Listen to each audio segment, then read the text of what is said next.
নমস্কার, বাঙালি কিচেন্সে আপনাদের স্বাগত। আমি সরস্বতী। আজকের রেসিপি ভেটকি মাছের কাটা চচ্চড়ি। চলুন দেরি না করে রান্নাটা শুরু করছি। একটা গোটা ভেটকি মাছের কাটা নিয়েছি, একটা ফুলকপি, একটা আলু, একটা বেগুন আমি কেটে ধুয়ে নিয়েছি। আমি এটা কাঁটা দিয়ে চচ্চড়ি বানাবো। দুটো পেঁয়াজ নিয়েছি, একটু বড় বড় করে কুচিয়ে নিয়েছি। আদা, রসুন আর কাঁচা লঙ্কা একসাথে পেস্ট করে আমি এক চামচ করে নিয়েছি। জিরের গুঁড়ো নিয়েছি, ওখান থেকে আমি 1 চামচ নেব। ধনে গুঁড়ো আছে, এটাও আমি 1 চামচ নেব। 1 চামচ কাশ্মীরি লঙ্কার গুঁড়ো 1 চামচ নেব। হলুদ গুঁড়ো আমি পরিমাণ মতো নেব। লবণ পরিমাণ মতো নেব। সাদা তেল নিয়েছি 1 বাটি। মাছটা নুন আর হলুদ দিয়ে মাখিয়ে নেব। হলুদ দিয়েছি, আমি লবণ দেব, দিয়ে মাছটা মাখিয়ে ভাজা বসাবো। দেখুন আমার মাছের লবণ হলুদটা মাখানো হয়ে গেছে। এবার আমি কড়াইটা বসিয়ে মাছের কাঁটাগুলো ভেজে নেব। কড়াই বসিয়ে দিয়েছি আমি, কড়াইটা গরম হয়ে গেছে, আমি তেলটা দেব।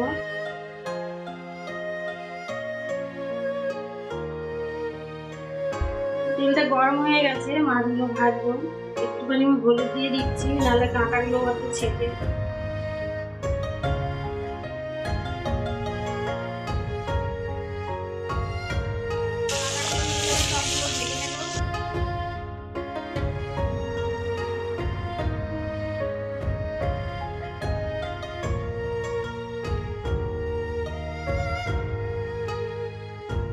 মাছটা ভাজা হয়ে গেছে, দেখুন এইভাবে ভেজে নিয়েছি, আপনারা এইভাবে ভেজে নেবেন।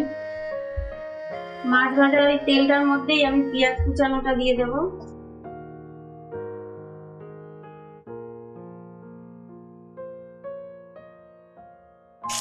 পেঁয়াজ কুচানোটা দিয়ে দিয়েছি, একটু ভাজা হবে।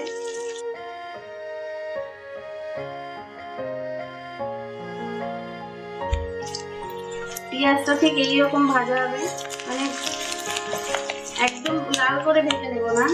এর মধ্যে আমি সবজিগুলো দেব।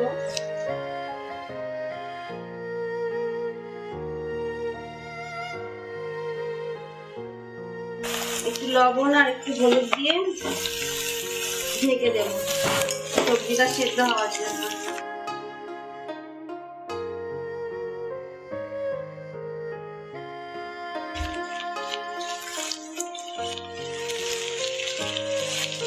অল্প লবণ দিতে হবে।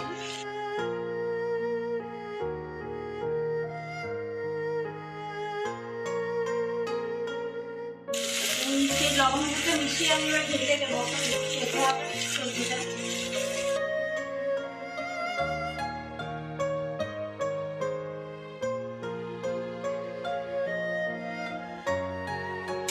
মশলাগুলো দেবো আমি। কষাতেই সবজিগুলো সেদ্ধ হবে। আদা, রসুন আর কাঁচা লঙ্কা বাটাটা এবার 1 চামচ করে নিয়েছিলাম, এটা দিয়ে দিচ্ছি।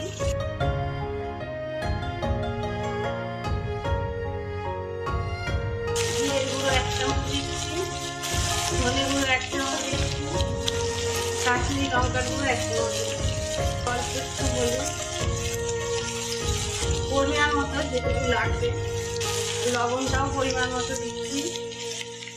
এটা ঝোল হবে না, মাখা মাখা হবে, তাই কম লবণ দেয়, লাগলে পরে দেবো। মশলাগুলো আমি তরকারির সাথে মিশিয়ে দেবো, কষিয়ে নেবো।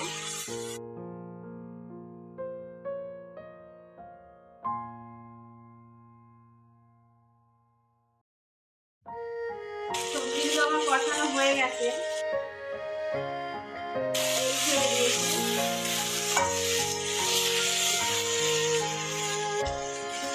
মাছগুলো দিয়ে দিচ্ছি।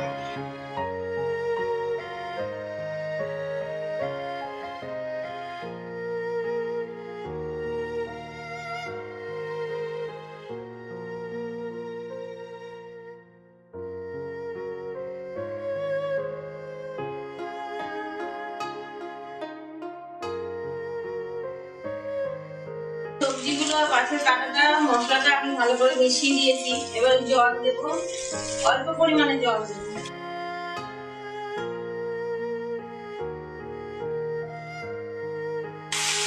একদম ঝোল হবে না, গা মাখা মাখা হবে।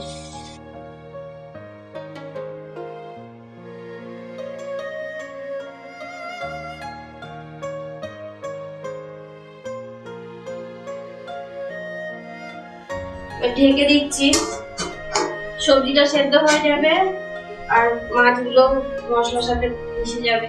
আমি ঢেকে দিয়েছিলাম, ঢাকাটা তুলছি। দেখুন সেদ্ধ হয়ে গেছে, সবজিগুলো সেদ্ধ হয়ে গেছে, রান্নাটাও হয়ে এসছে।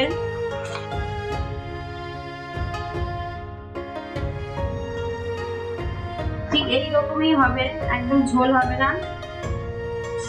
যারা মাছ খেতে পছন্দ করেন না তারা এরকম কাঁটায় নিয়ে চচ্চড়ি বানিয়ে খাবেন, খুব ভালো লাগবে খেতে। হয়ে গেছে রেসিপিটি, আপনারা বাড়িতে ট্রাই করবেন। ভালো লাগলে লাইক কমেন্ট শেয়ার করবেন, অবশ্যই সাবস্ক্রাইব করবেন।